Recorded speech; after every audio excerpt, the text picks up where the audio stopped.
Hi, this is Scott Garibay, and today we're going to talk about Dungeons & Dragons Honor Among Thieves, and I'm going to try to prove to you that if you're a secular person, if you're godless and lost, right, you can actually live your life by the lessons of wisdom that you will find inside Dungeons & Dragons Honor Among Thieves, and it will be better than whatever godless, lost nonsense that you have in your head and heart now. And it can make you a better person. All right. So first of all, if you're a sacred like me, if you have an actual religion, you don't need to live your life by the wisdom found in Dungeons & Dragons Honor Among Thieves. You can just live your life by the wisdom of the sacred book that you have dedicated yourself to living by. I live by the Holy Bible. However, I am extremely interested in Dungeons & Dragons. A lot of people are like, Scott, you have this weird religiosity about Dungeons & Dragons. Yes, I do.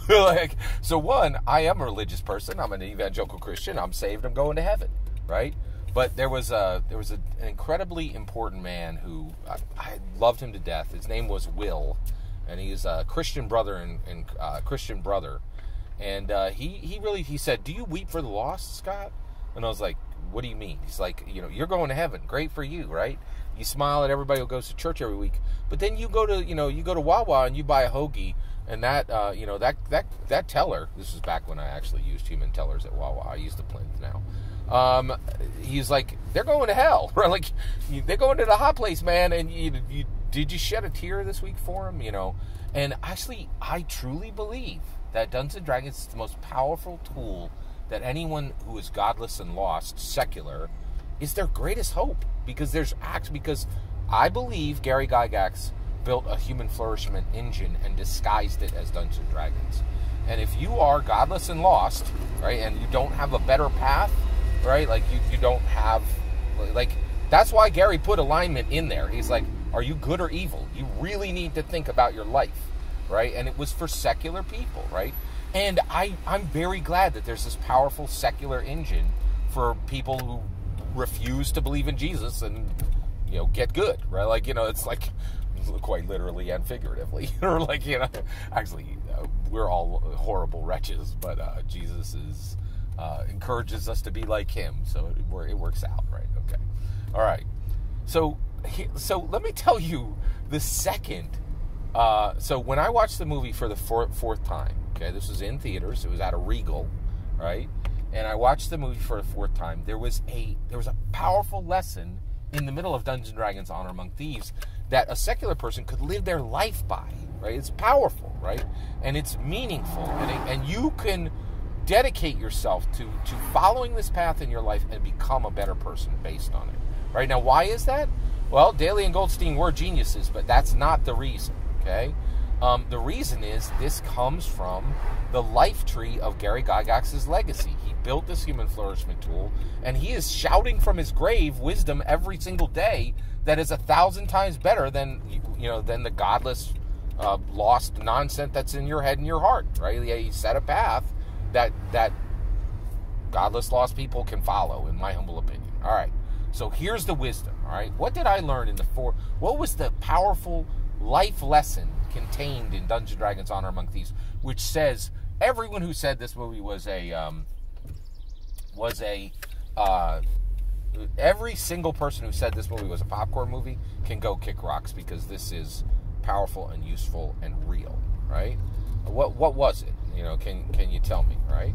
It's a good question, right? So here it is, okay. Holga Kilgore.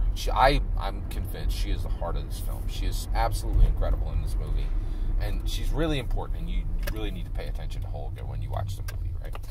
So Holga is best friends with Edgin, right? And they adventure together. And Holga, at almost every turn, makes Edgin's job harder. Edgin is a face, right? Like, it's actually, if you watch Candela Obscura, face is a specific type of hero and very useful, powerful type, right? And so you have this face, right? So his need is to persuade people, right? So he does his thing when they go to get Doric. Simon's like, hey, I know where there's a very powerful, very effective, very good. Let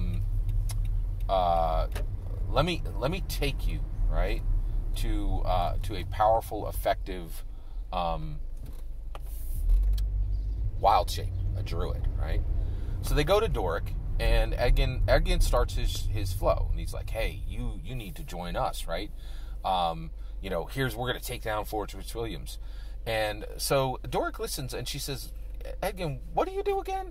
And Holga, she has no BS, right? No, all truth, no lies, no spin, no sway, right? It's just truth, right? And she's like, oh, he plays the lute. And he's like, I do more than that. He's like, I'm a planner. And she's like, yeah, but all his plans fail, right? And he's like, what are you doing, right? Like, and nonstop throughout the movie, whenever he tries to sway the Absolution Council, and he's like, Holga, you want to get in here and tell these good people, why we should be released? I'm good. I'm not going to give you a single thing of help. She is such a burden. Holga Kilgore is a massive burden. Nothing but truth. No spin, no aid to any of his persuasion, right? Huge burden to Edgin. Just unfair amount of burden to Edgin. Why? It's because of her boon, right? Her boon was that she picked Edgin up when nobody else would. And not to help Edgin, but to help Kira, right? And Edgin's wife Zia is dead. His daughter Kira is with him. He's a drunk. And, get this, Holga's a drunk. But she's like, you know what? I'll put the bottle down. I'll put this bottle of mead down. And I'll pick up this bottle of milk. And I'm going to feed it to Kira. And I'm going to help her. And I'm going to help you, Edgin. She picked him up when no one else would give him a chance. Right?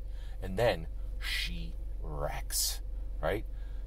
They get taken to have their heads chopped off. Right? Edgin goes, you got this, right? And she's like, I know you don't, right? And Edgin isn't even worried, right? He's like, we both have our hands tied behind our back, our hands tied in front of us, and there's a person escorting us to our deaths who has a dark steel axe, and I ain't sweating a thing. I know Holga is going to hand this dude his butt in about 3 minutes, and that's exactly what she does. And throughout the movie, she shows Edgin, I have a massive burden. The weight of my friendship will weigh you down, right?